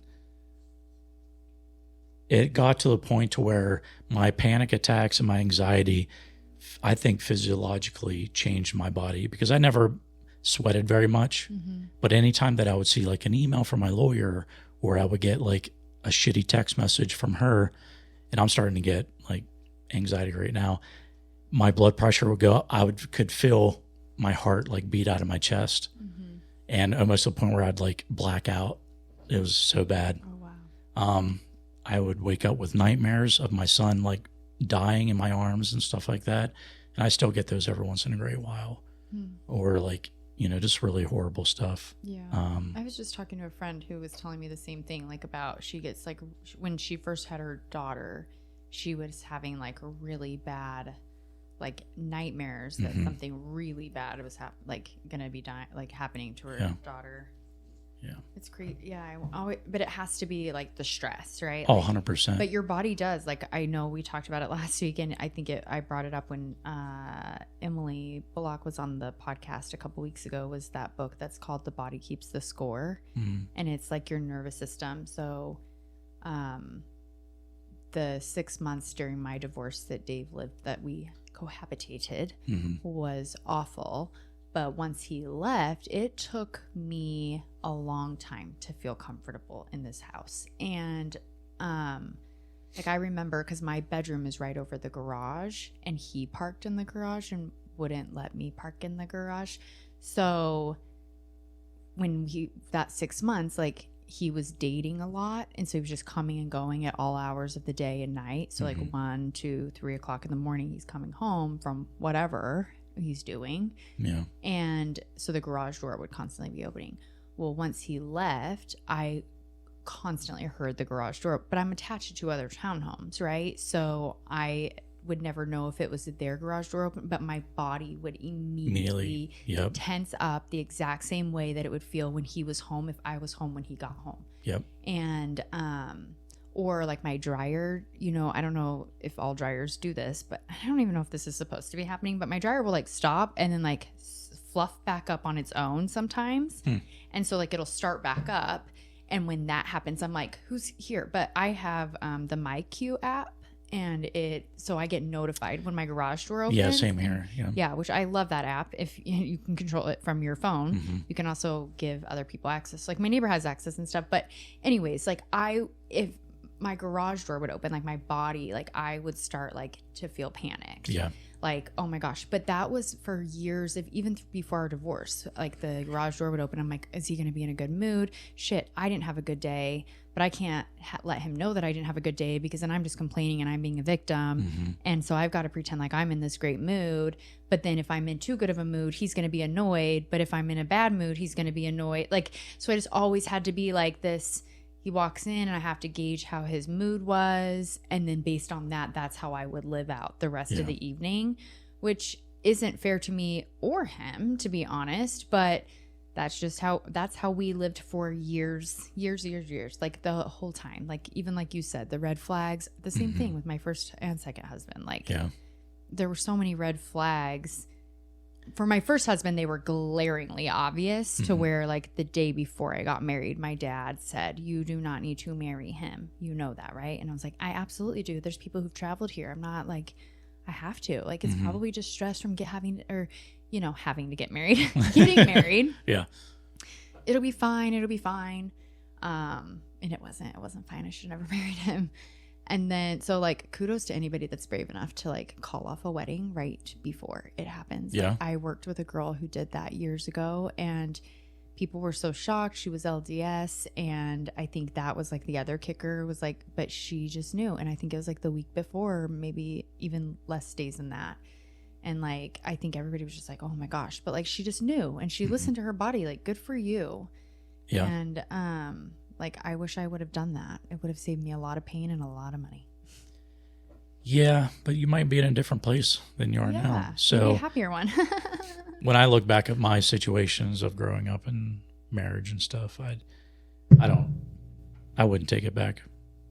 I wouldn't do things different. You wouldn't? In any of that? Oh my God, I would do 100 things different. No, because I like who I am today. I have an amazing son, right?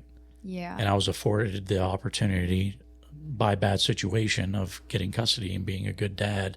Shitty mom, but a good dad, right? And I have an amazing girlfriend. I have a good community, even though I don't hang out with them outside of pickleball. Yeah. But, I've made a very good life for myself. Yeah. And if anything changed in the past, I might not have that today. That's true. That's true. That's a really good outlook. I do like, I don't think I would take away.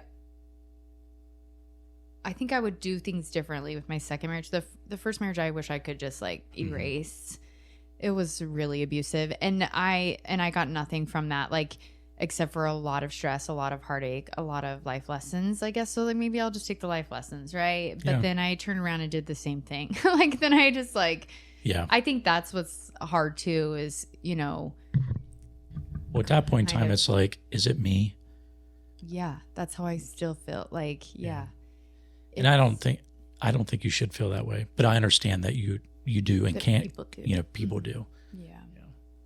Because I have that question too. It's like, why am I not married again? Because I love the idea of marriage, right? I loved the idea since I was a kid, even though I seen how shitty it was for my parents, who are still married to this day. I mean, kudos to them for sticking it out. They must really love each other, or they just felt they didn't have any other options. Right. It's hard to say. But I have an amazing relationship with my girlfriend. I don't know if we'll ever get married just because we don't need it. Yeah, we don't need it. Yeah. But the idea is, I don't know, maybe it's the American dream. But the partnership, like that's what I loved the idea of marriage. I, loved it so much that I did it twice. But I like took my vows very seriously. Like, I feel like I'm very like a loyal person. Yeah. I am a loving person. I love doing things for other people. But I love the idea of like partnerships and being a team and working through life together and supporting each other through good and bad. Like, I believe in that stuff so much. And I think because I had I had good example. Like my parents were that way, and my parents had their own struggles. Like they were separated for 6 months at one point in their marriage, and they fought, and then they came back together and worked through a lot of their shit, and then still had fights because they're humans, and you have disagreements, and it's just how you choose to work through those disagreements together. Correct. I think the biggest thing I always say and preach is that it's never should be like you versus them. It's you two versus the problem. Mm-hmm. And I think if you have that mindset, it can direct your relationship in a different onto a different path, because if you are constantly like, oh, it's me versus them, I can't get them to fold the towels this certain way, and they don't want to, and I need them to because it causes me so much anxiety, and why can't they just do that for me? Instead, it's okay, like it's us, like we're a team, let's figure out how we figure this out together, without belittling one another or making someone feel stupid. But yeah, I love the idea of a partnership. I don't know if being married again is in the cards for me. I don't know. And maybe that's what I probably mean by what I say about marriage is the partnership. Yeah, it's so nice to know that you have someone in your corner that's willing to like fight for you and support you and cares about you and your actual well-being and how your day was, and like how, like if you did have a bad day, like how can I help you? Like even if it's that you just need time and space, like let me know that. Like, yeah, you know, if you need that, I'll help you figure out a way to do that, you know? Yeah. I think that was what, I think it's really easy, you know, to get down on ourselves, especially when you come from like an emotionally abusive relationship. You point out or recognize all the shit about yourself or the bad because you're told that so much. But I will say that's something that I know I'm really good at relationships when I'm in it with, you know, because I feel like I am very supportive. I'm very, you know, I'll help you with whatever goals you have. Like, I just feel like I want to see people succeed and be happy. And if they're working towards a specific thing, I want to be as supportive as possible. And if that support is that I need to back away for a minute and give you the space to do that, then that's what I'll do. Yeah. Because I want you to be successful. I want you to have pride in something that you're working towards and doing. So like my ex was really into strongman competitions. I think I've mentioned that before, and powerlifting. And so like I loved like being able to help him meal prep and trying to be really understanding of, you need to train on Saturday mornings for 4 hours, and you're going to the gym multiple, like maybe every day of the week, and training for all these hours. And I was really supportive and pushing you towards that. And when, you know, you need to like cut weight, it was, I'm not going to like be like, hey, let's go get some pizza. Like, you know, I was like really supportive in those ways. And okay, we're traveling for this event. Like, you know, like my family traveled to watch him compete in some of these things, and he still didn't accept it as that. He was like, oh, it's only because it's in Vegas. Well, yeah, because it's Vegas and it's 6 hours away, and they can drive there and they want to support you, but they don't have to do that. Yeah. My sister flew to Kansas for one of his strongman competitions, and it's because her friend lived there. No, she could have done that any other time. It's because you were competing and she wanted to be supportive. Yeah.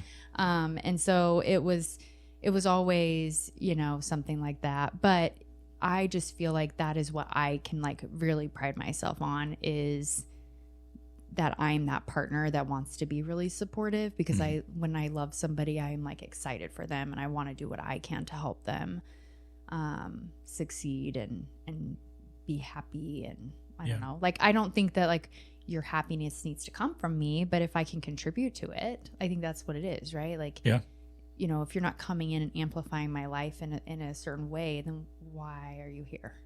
Yep, so, exactly. Yeah, I think we talked a little bit before this on like, I think a really hard question that is always out there when you're in the dating world is like, what do you bring to the table? And that's something that I've been struggling with recently, is because I don't know what I bring to the table. But then I just listed some of those things, and I feel like that is something that I can really be proud about. So that's such a tough question to answer too. Yeah. So if you, yeah, like you what guys, what do you bring to the table? Yeah. Or what are you expecting somebody else to bring to the table? Yeah. I mean, I could be cocky right now and be like, I am the table. But I was going to say something even more inappropriate, but I won't. But yeah, I don't know. I think that is hard, like, because I guess, like, what are you wanting?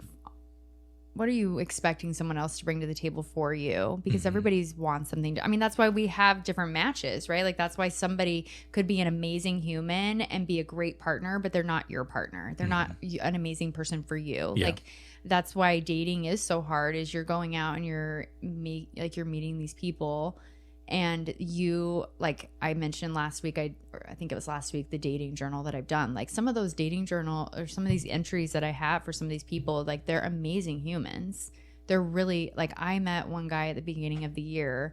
He was so amazing. He was a recovering alcoholic, so good with like his emotions, like very emotionally aware, very like interested in me and getting to know me and asking all the right questions, and then like brought me a gift like on our first date, which initially I was like, okay, but then it was like the cutest little gift ever. And just because he had like listened to something I said, and I mean, it was just like incense, and I'm really, like, I mentioned like my crystals and incense and stuff. Like, I'm just getting into that.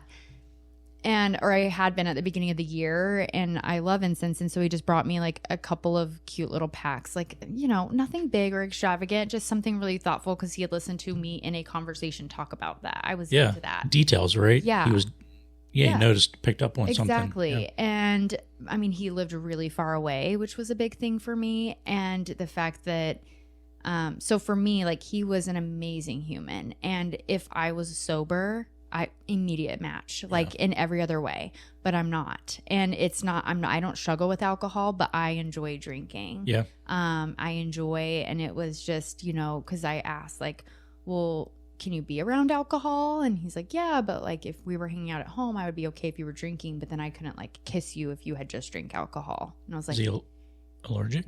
No. Oh, okay. Well, I mean, yes. I mean, I guess that like alcoholism can be an allergy. Oh, that's sorry. You know, you're fine. You're right. So you're recovering alcoholic. Yes. He does just. Yeah. So I mean, I think it is like you can consider it an allergy, and so to me, I was just like, okay, like that's. You mean I have to brush my teeth before you'll kiss me? Gross. Not really, but then I just knew. I was like, that's not, like, we're not going to have the same life, because, like, I want mimosas on Thanksgiving morning. That's a tradition I've always done with my sister. Mm-hmm. Even if we're not celebrating together, like, we're on FaceTime doing mimosas or sending pictures, the three of us. And so it's just, I said the three of us, and then in my head I was like, us girls. It's me, my dad, and my sister. He's just one of the gals.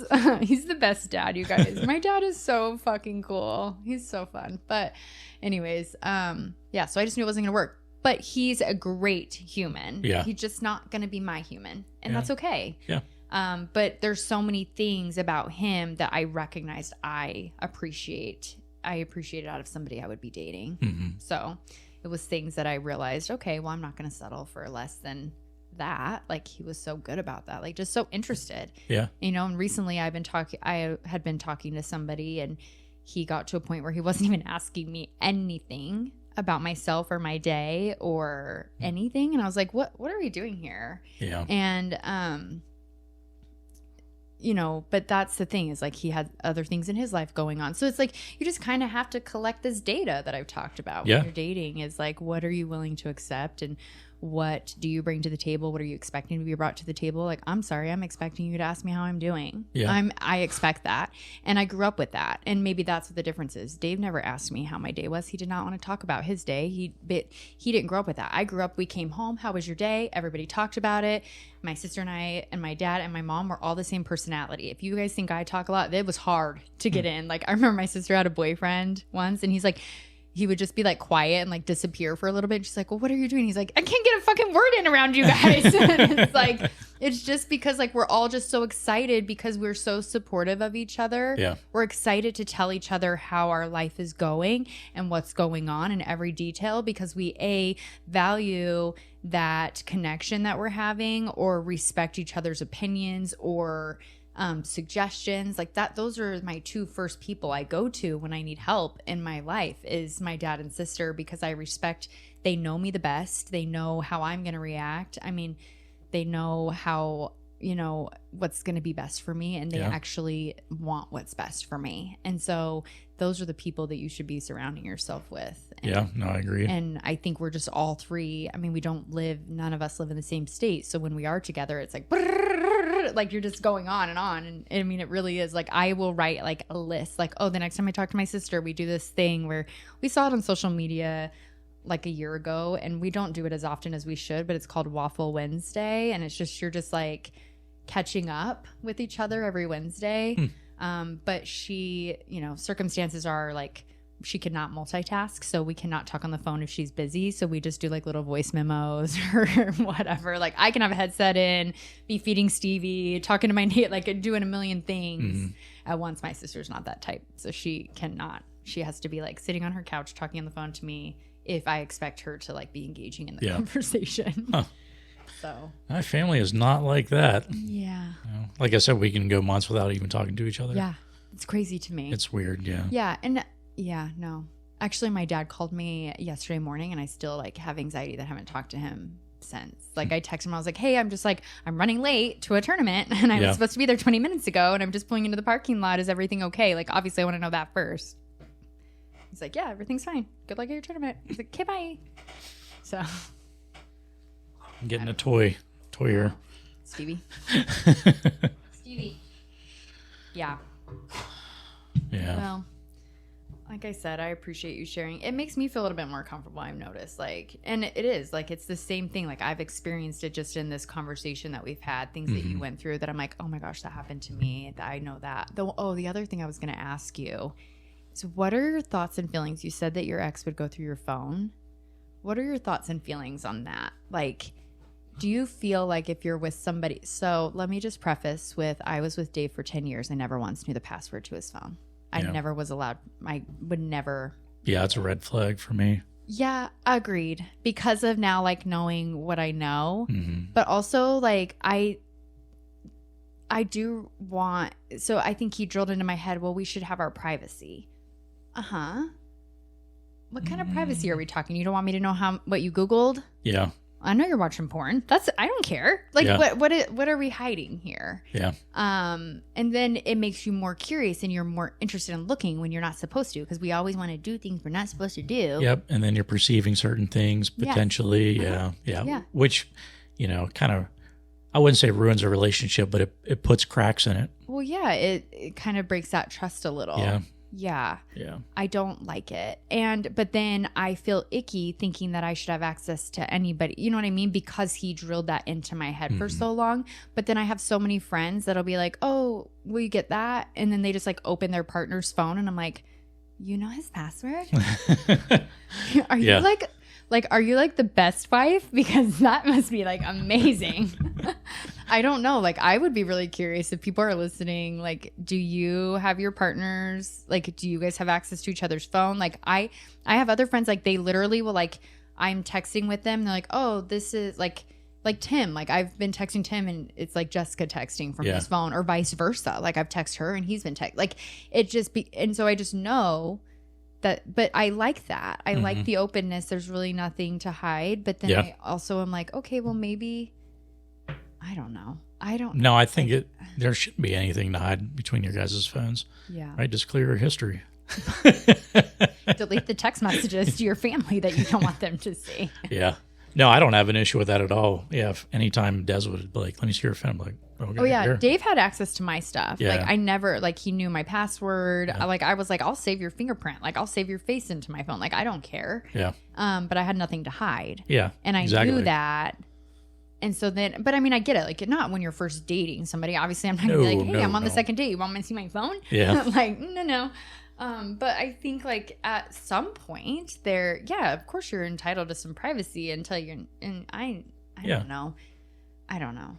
I'm curious. Yeah. Let us know in the comments if you share your stuff, your phone, I guess. With your spouse or significant other. Yeah. Yeah.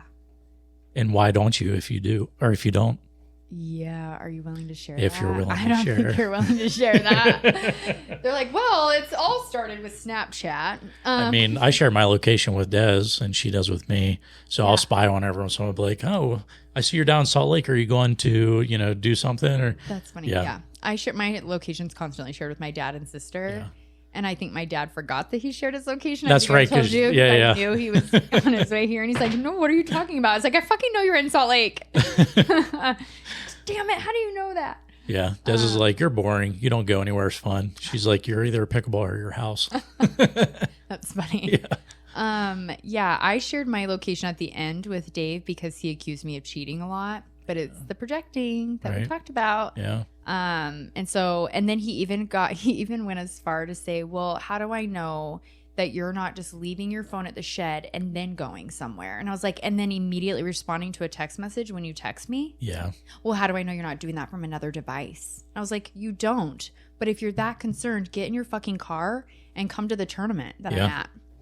Yeah. Because I played at the point when we got divorced, I had played in over 100 tournaments. He had come to 2. And one of them for 15 minutes.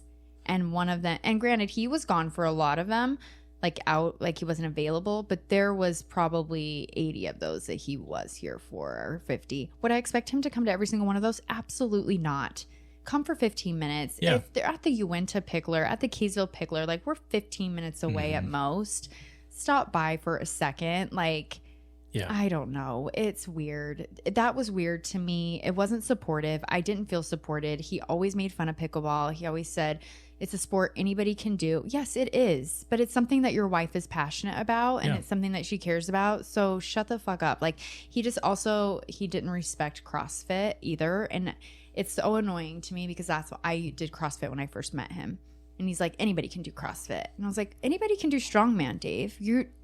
Anybody can build up to that. Yeah. But you just set yourself at this higher standard that you're just so much better than everybody else. Like, and it was so annoying. And it's like, well, you're not doing CrossFit, so not everybody can do it. Yeah. Like he probably could have though. He could have played pickleball. He chose not to. Like, but it doesn't make it less of a sport or less of a hobby or less of an interest for me because anybody can do it. Yeah. I mean, everyone can do a incorrect pull-up. Right. CrossFit. Yeah. Yeah. I'm shooting shade at CrossFit because I've seen the pull-ups where they like lunge their body. Yeah. Yeah. I think there is I don't know. I don't know. If you have a hobby, like that's the other thing. I think maybe I've mentioned on here, but like the dating apps, there's so many women that give men that are like, that have a picture with their fish a hard time. And I'm like, oh, they have a hobby? Yeah. Oh, they're passionate about something? Oh, they have an interest? Shut up. Yeah. Like, who cares? And so I don't know. Like, if you are into CrossFit, if you are into pickleball, if you are into basketball, if you're into it shouldn't matter to magic, anyone. Like, unless you're like looking for that person, right? Or in the sense of dating in that kind of aspect. Obviously, if you're not into nerd stuff, then you're not going to be dating I'm nerds. not looking for a guy. Why does it matter if that person's into that? Right. And that's my unless thing, the furry thing, I don't understand the furry thing. That. I'm not having a litter box in my house for you. Sorry, with all due respect, obviously. Yeah.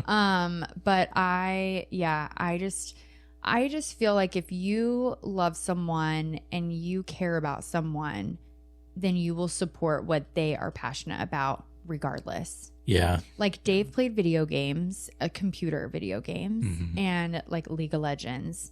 And I just knew, like, he was really good. What he was really good about was, like, making sure all his, quote, chores were done, which were his own things because I don't care. But then he would be like, okay, I'm going to go play, some games. I'm like, okay.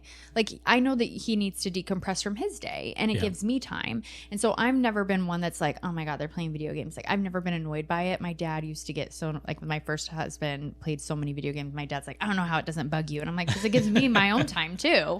Like, I want my own time to watch, like, Snapped. And what's that? Oh, it's a show about women killing their husbands. Okay. Yeah. So anyways, like just true crime, true crime stuff is like, you know what I mean? Like, oh, I want time to like do my nails, and it just gives me my own time too. And so I monopolized on that. And maybe sometimes I think at the end he was just constantly playing video games. And so then that was where I was like, okay. Or if we were running late somewhere and he started a new fucking game and I could hear it and I'm like, we're already supposed to be there and this game takes 40 minutes. I swear to God, if you don't.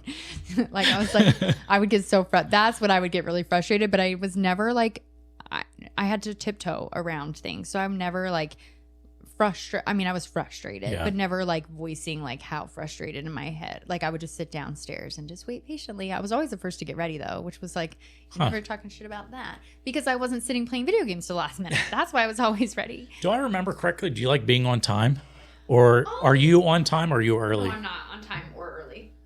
Oh. I like to be on time. I like the concept of being on time. The thing I forget is the concept of time. And like what I feel like that's constantly, I'm like, hey, I'm running late because I am who I am. Yeah. Like I used to, so this is what's really wild is I was on time for like a year everywhere or early everywhere because I didn't want to be here. I didn't want to be in this house. It was not like an emotionally safe space for me. And so I was like, and then over the last year, I'm just slowly getting later and later to everything. Like I mentioned yesterday, I woke up at 10:05 for a 10 o'clock tournament that I should have been at 9:30. Like, what are we doing here? Get your shit together. You guys, I'm not working right now. I have no idea what day it is, what time it is, what month it is. I'm always early, and I hate having to rely on someone else. Early today. Yeah, I know. Cleaning up Stevie. Because I was late last time. Oh. Yeah, because I missed the turn. When? Oh, yeah. Yeah. That's funny. Yeah.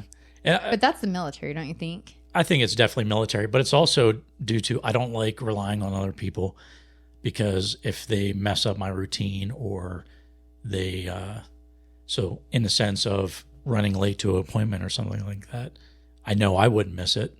And now you're making me miss it. So now I'm, I just don't like that feeling. Yeah. I think what I hate about, that's one of the things two of the things that I really, really hate about myself right now is that I am not good at responding to text messages and I am not on time.